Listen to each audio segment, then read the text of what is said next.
बेटी बेटी होती है, हिंदू की हो, मुसलमान की हो, सिख की हो, ईसाई की हो, उसकी इज्जत के साथ खिलवाड़ मत कीजिए, गुंडागर्दी मत कीजिए।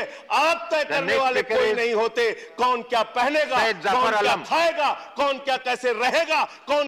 Zafar Islam, I'm sorry. Now, Mr. Sanjay Singh. आपने मुझे इस बजट पे अपनी बात कहने का मौका दिया। सर, मैं इस बजट पे और इनके डिजिटल इंडिया पे राजीव जी की एक कविता है, वो एक बड़े अच्छे कवि हैं, उन्होंने लिखा है, वो सदन के सामने सुनाना चाहूंगा। खाओ डिजिटल, गाओ डिजिटल, देश का बैंड बजाओ डिजिटल, रुपया डिजिटल, बैंक भी डिजिटल और सेना का टैंक भी डिजिटल, बच्चे पाए डिजिटल शिक्षा और फिर मांगे डिजिटल भिक्षा।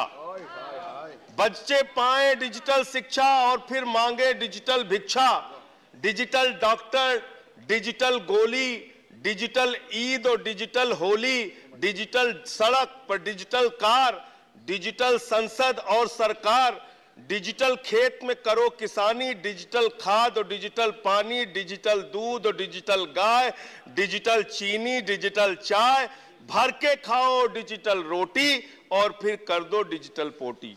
ये इस बजट के बारे में एक कवि की प्रतिक्रिया है मान्यवर। और जो इस सरकार के दावे हैं, अब उस पर थोड़ी बात कर लेते हैं मान्यवर। इन्होंने कहा है कि 60 लाख नौकरियां देंगे। मैं पूछना चाहता हूं, आपने तो स्वयं स्वीकार कर लिया, पहले तो आप 2-2 करोड़ करके लोगों को मूर्ख बनाते रहे और अब आप खुद स्वीकार कर रहे हैं कि 2 करोड़ आपके बस की नहीं है। अब आप 60 लाख नौकरियां देने की बात कह रहे हैं। और आप नौकरियां कैसे दे रहे हैं नौजवानों को मान्यवर? 35,000 रेलवे भर्ती के लिए 1 करोड़ नौजवानों ने उसमें फॉर्म भरा और उसके बाद जब उसका परिणाम आता है उसमें घोटाला और गड़बड़ी की जाती है। जब वो नौजवान सड़क पर नौकरी मांगने के लिए निकलते हैं, उनको लाठियों से पिटवाया जाता है प्रयागराज में, उनको पटना में लाठियों से पिटवाया जाता है, घर में घुस के लाठियों से पीट पीट के आप नौकरी दे रहे हैं, आंसू गैस के गोले छोड़ छोड़ के आप नौकरी दे रहे हैं। आप कर्मचारियों की बात इस बजट में कर लीजिए मान्यवर। जब कर्मचारियों की चर्चा होती है, पूरे देश के कर्मचारियों की एक ही मांग है, पुरानी पेंशन की बहाली की जाए, पुरानी पेंशन की बहाली की जाए। 40 दिन कोई सांसद और विधायक रह लेता है, पूरे जीवन भर उसको पेंशन मिलती है। 40 साल कोई कर्मचारी नौकरी करता है, उसकी पेंशन आपने खत्म कर दी। पेंशन तो छोड़िए, टैक्स के राहत की उम्मीद थी कर्मचारियों को, आपने इस बजट में वो भी नहीं दिया। इसके साथ साथ मान्यवर, आपने इस बजट में किया क्या है?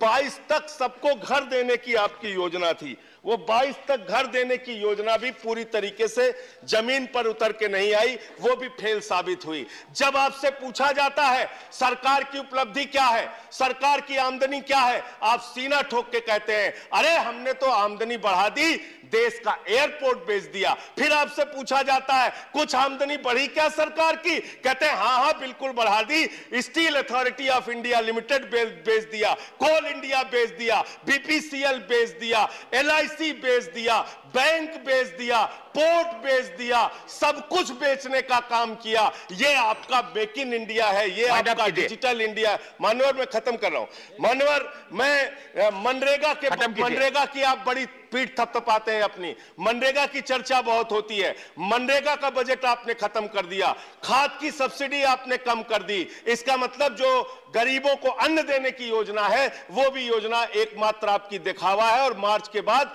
गरीबों को अनाज हिंदुस्तान में मिलना बंद हो जाएगा। अंत में आपके माध्यम से एक ही सरकार से अनुरोध करना चाहूंगा कि अपना ध्यान देश की तरक्की पर लगाइए, देश को आगे बढ़ाने पर लगाइए।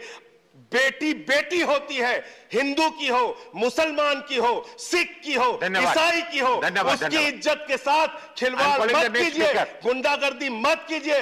आप तय करने वाले कोई नहीं होते कौन क्या पहनेगा, कौन क्या खाएगा, कौन क्या कैसे रहेगा, कौन। Zafar Islam, I'm sorry, please.